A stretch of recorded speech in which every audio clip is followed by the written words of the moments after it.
今天我们来聊一聊一个极为有品味、极为小众的成化朝器物——成化公碗。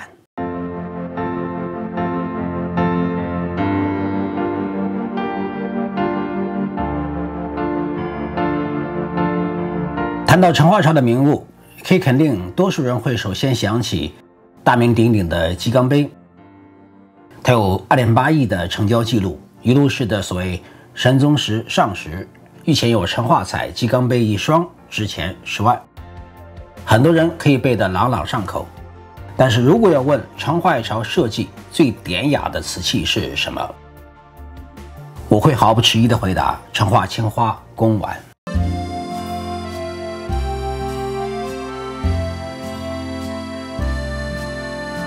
提起成化公碗，有一个英国贵族必须提到，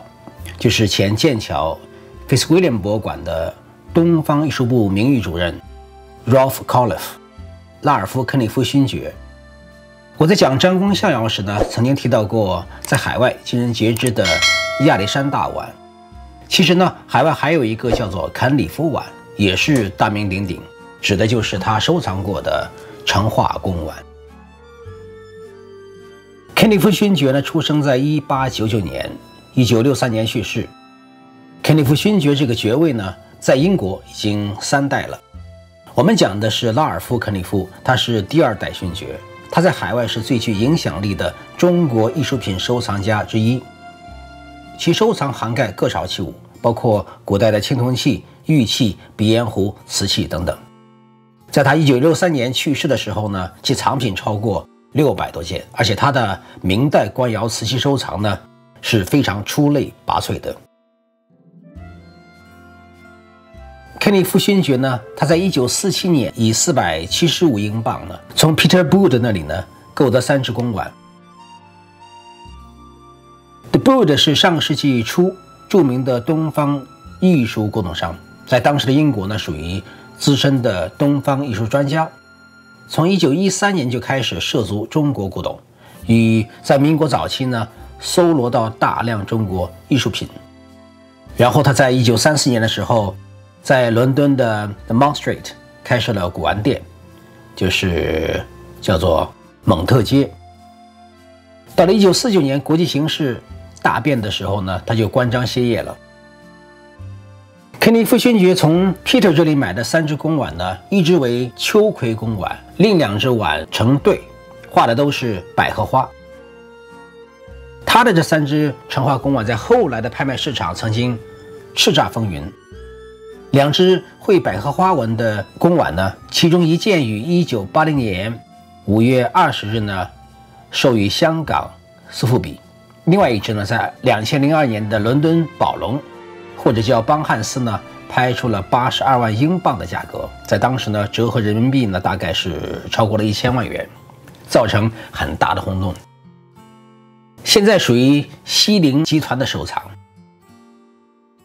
在3只碗当中表现最为亮丽的就是秋葵公碗，它在1971年的伦敦古董展销会上的估价已经达到了2万5千英镑。到了1981年的香港苏富比的20周年之际呢，它第一次出现在拍场，当时这只公碗估价是300到400万港币，最终呢以407万港币成交，是当时的天价。想一想，今天动辄过几亿的珐琅彩器物，在当时的价格只不过是几十万港币而已。比如2018年4月在香港苏富比拍了2.38亿港币的康熙珐琅彩碗，1986年的成交记录仅仅是49万6千港币，大约只是肯尼夫公碗1/8的价格。而到了2013年的香港苏富比，这时描绘秋葵纹的成化公碗呢，创造了1.41亿港币的明代官窑青花碗的最高纪录。这个纪录呢，一直保持到2017年的4月5日。有一只宣德青花鱼藻纹的石棱碗，创造了2.29亿港币的新纪录，才算打破。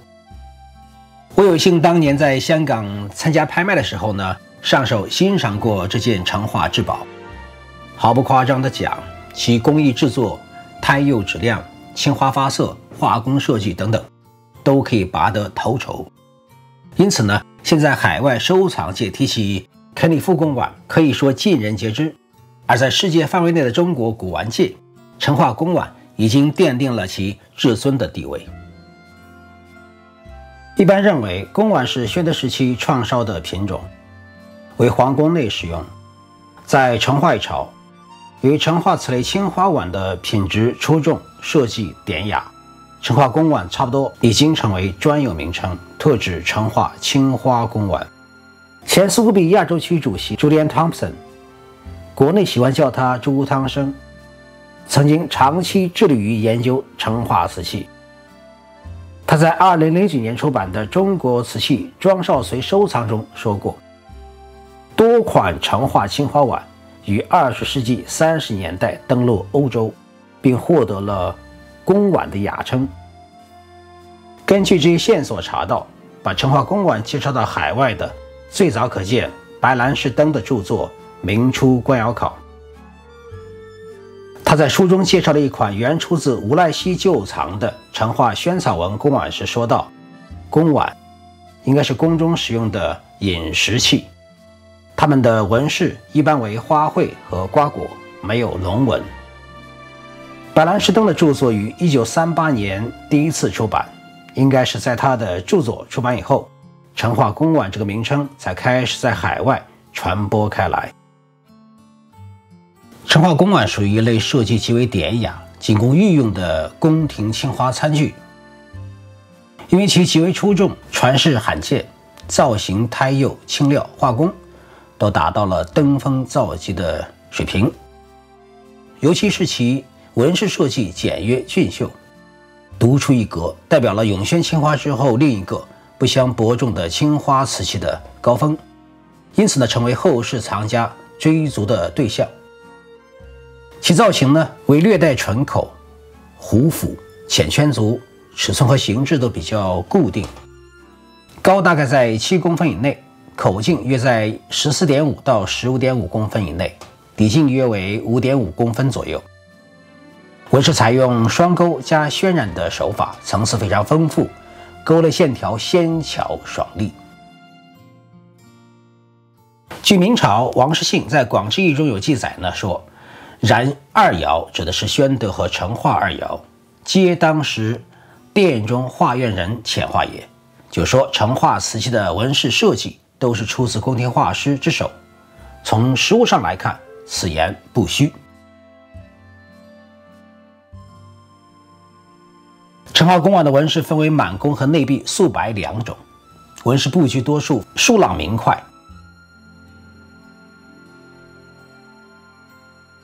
栀子花装饰的碗呢，在其腹部下方多出一层莲瓣纹，雍正时期见有仿品，非常类似。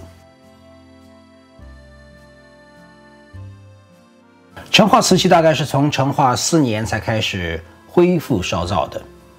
因为依照惯例呢，明朝新的皇帝继位之后呢，都有暂时停烧瓷器的传统，也是皇恩浩荡。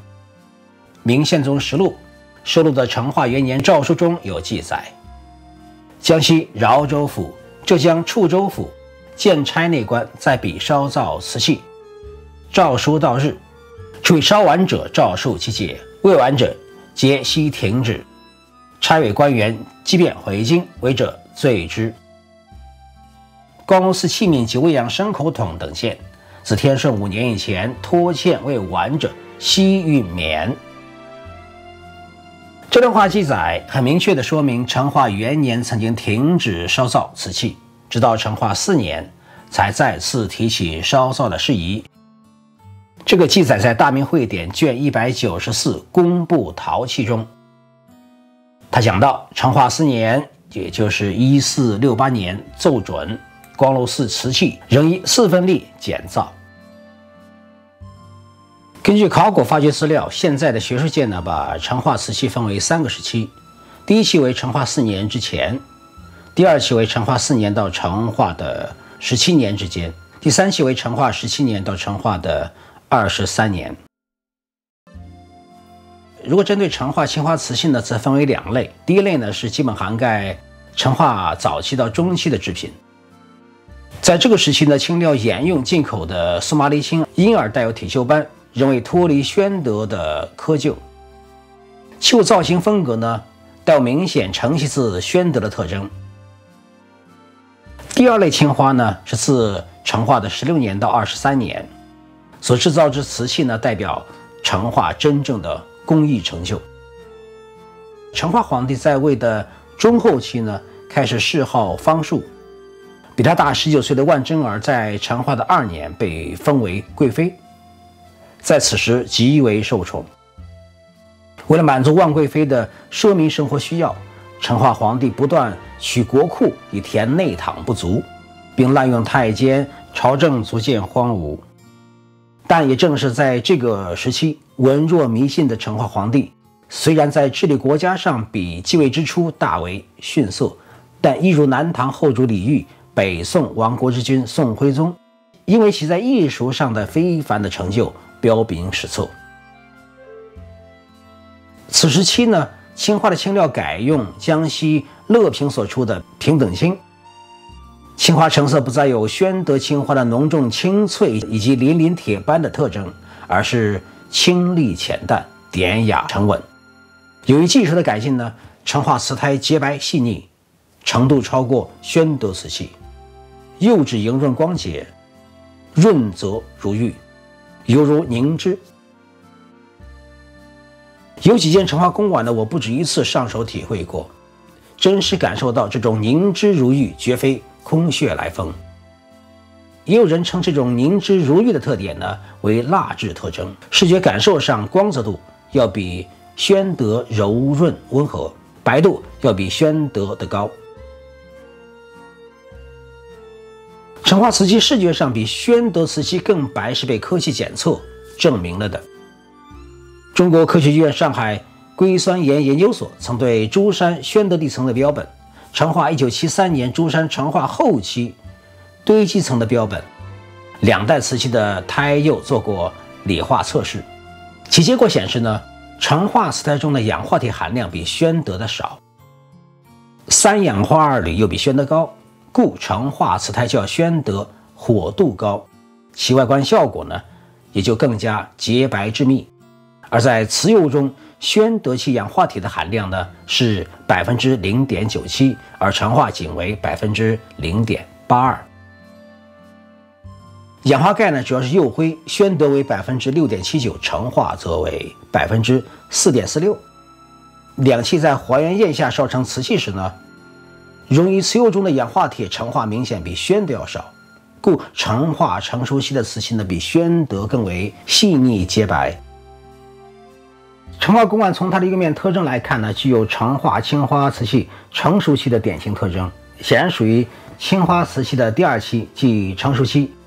关于成化青花公碗的制作时间，大概有2种说法，一说是1470年代末到1480年代初，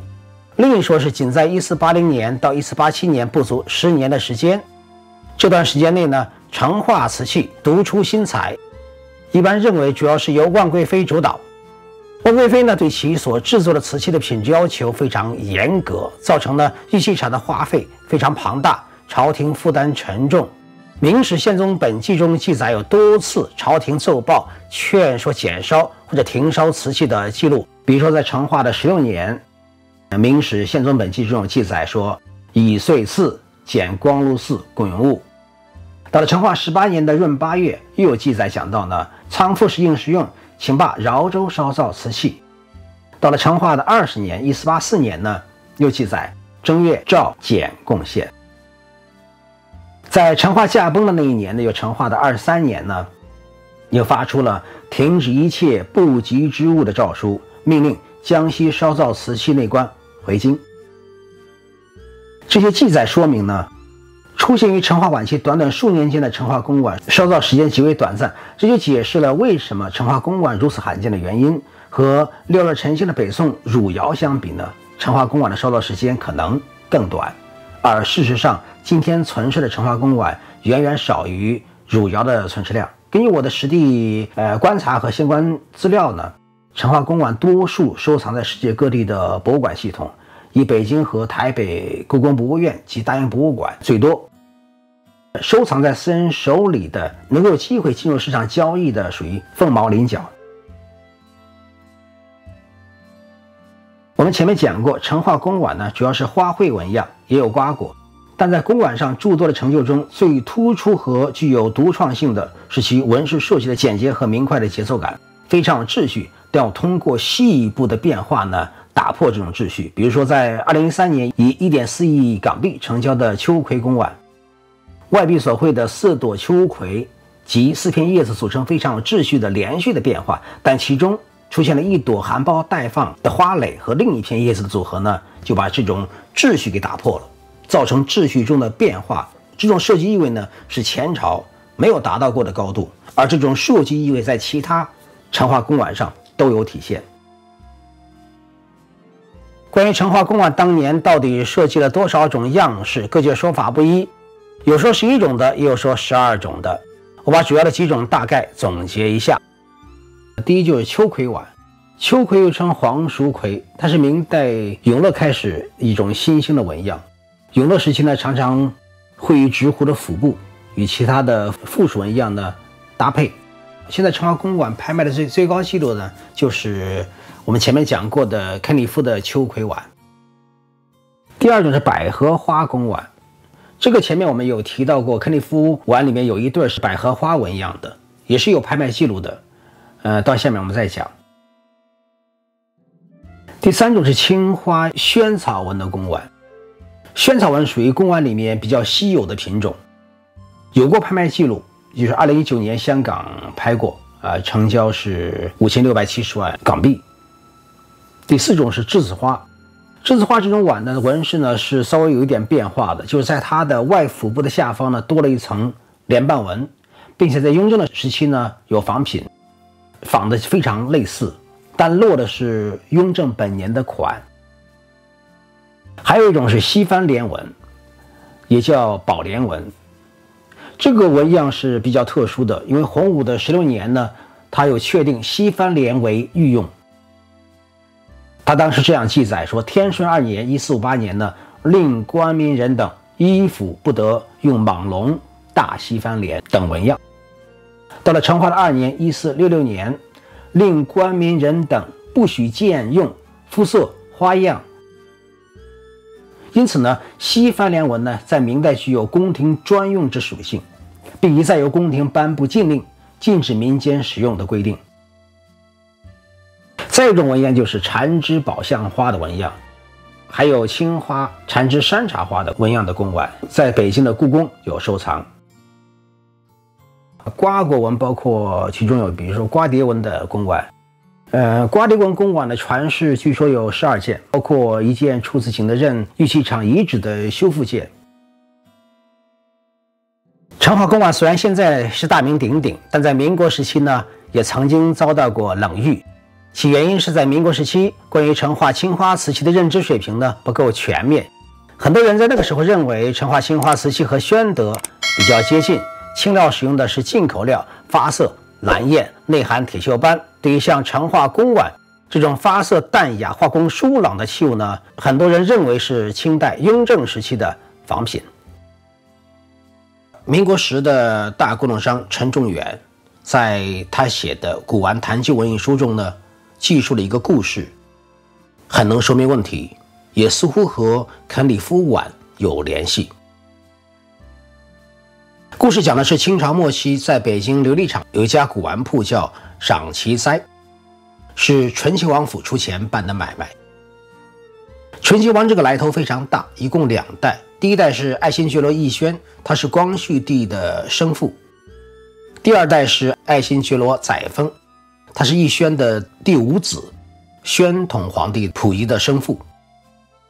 因为这个买卖是皇族专办的，所以呢好东西非常多。其中呢有一摞成化的碗在货架上放了20-30年，很多人呢看作是雍正的仿品，因此根本就没人理会。这一摞碗呢一共是4对8个，其中有3个品相不佳。1931年的夏天，有一天呢，另一家古玩铺叫雅文斋的陈中福，就是陈仲远的叔父，他到赏奇斋来串门，见到这摞成化碗放了这么多年，还没有卖出去，就问老板杨润哉，如果给他代卖的话，他的底价是多少钱？结果呢，杨润哉就告诉他，一共要他60块现洋，他卖多卖少无所谓，赚多赚少他也不管。于是呢，陈忠福就挑选了一对好的，拿回了雅文哉。当时北京有个英国人，就是我们在开头提到的白兰士敦。此人是1909年出生在中国上海，12岁返回英国读书，但在1935年受到派遣呢，返回中国游学18个月，其中9个月在北京。